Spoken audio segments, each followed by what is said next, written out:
Hello there everyone, welcome back to my channel. I'm going to talk to you today about setting up your first website.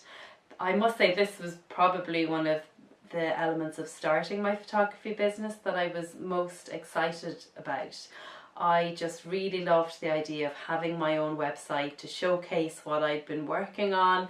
It was a chance just to show everybody my work, and even though at that stage I didn't have a lot of weddings to show, I still felt it was important that I should have plenty to say about weddings, even if it was blogging on topics related to weddings. It was just so important to get out there, to make a start, and just to fully commit to starting the business properly, and keep myself on the right track and committed to starting and getting going, because sometimes that can be the hardest thing. You plan something for so long and you have an idea in your head about how it's going to be, but then you forget to make the start and to get yourself out there and get seen and start to become known for what you love to do. So when I first started, I decided I was going to have a website from the very beginning. I know some people like to start their photography business and they start with just a Facebook page, and they say that when they build a following and when they actually have more work to show, they'll have a website designed and they'll start with a website from that point on.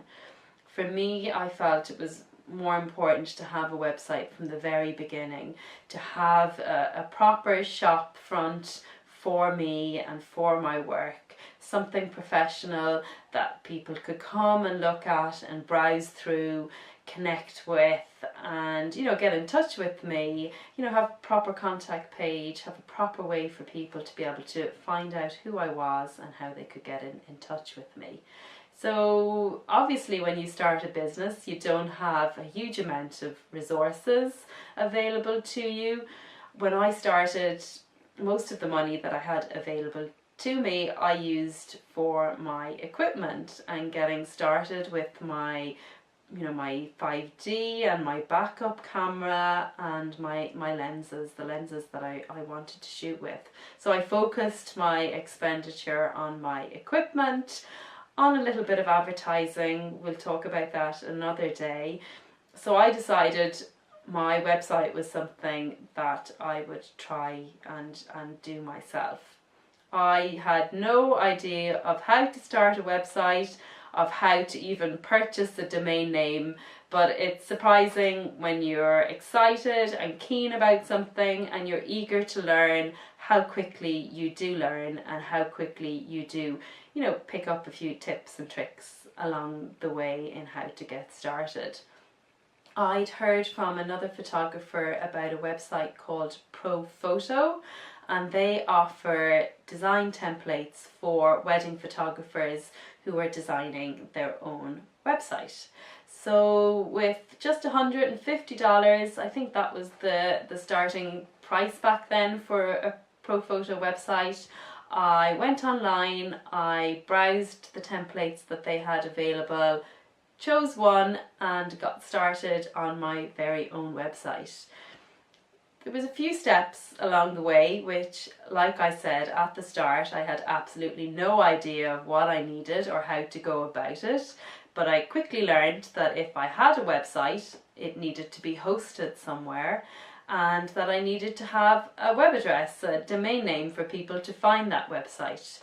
So once I had decided on my business name, Eden Photography, I purchased the domain name through Blacknight.com, which are an Irish hosting company, but there's loads of them out there like GoDaddy.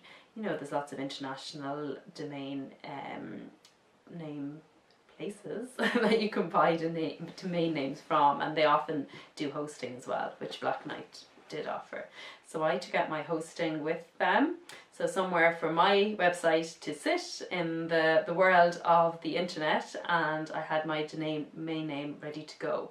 And they were a great help, I must say, which I'm sure other providers are as well, in giving you, advice over the phone or on the online chat on how to get started. So I quickly set that up and then worked on my website itself. So I had been second shooting. I'd had permission from my the wedding photographers I'd been working with to use those images. So I was able to use them on my website, and I started writing a blog.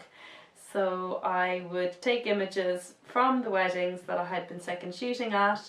I would write a blog post about where I was, who I was with. It's always important to, you know, acknowledge that you weren't the main photographer on the day, that you were working with someone else, and give credit to them, and, you know, a link to their website so people can find their work as well. And that's how I got started. Initially, obviously, I didn't have a lot of weddings to show, so I would blog about anything and everything related to the world of wedding photography. I would blog about Oscar hairstyles and how they could work well at weddings.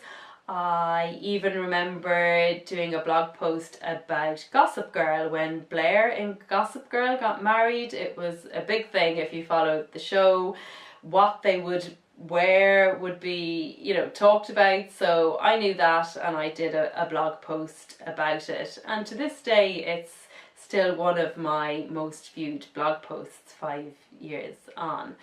So make a good start with blogging. It really is the main way that people will find you online. Google love that you add lots of recent content to your website, and a blog is an excellent way to keep your website updated, lots of new fresh content, and be clever about the wording that you use. You know, remember to use the names of the venues that you want to photograph in, hyperlink to their website, and, you know, mention words like wedding photography Ireland if that's where you live, or, you know, use other keywords that are important in how you will be found online.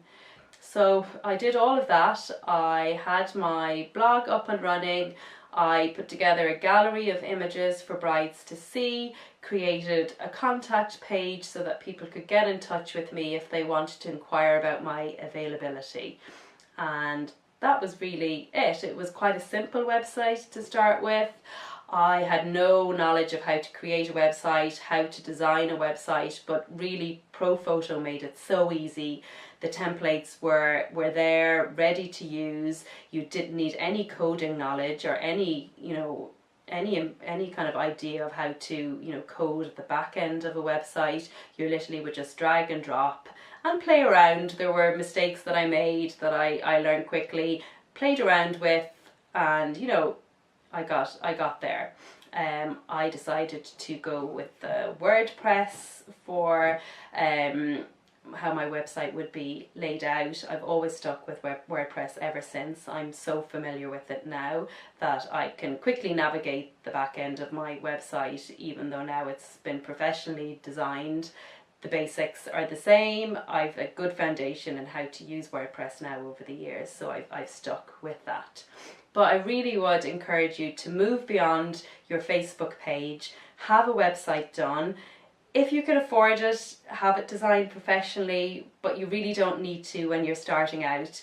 Get a presence online, create a site, use something like ProPhoto, and you really will be up and running really quickly, and you'll be there on the internet, ready to be found, ready for brides to see your work, and you're off to the perfect start.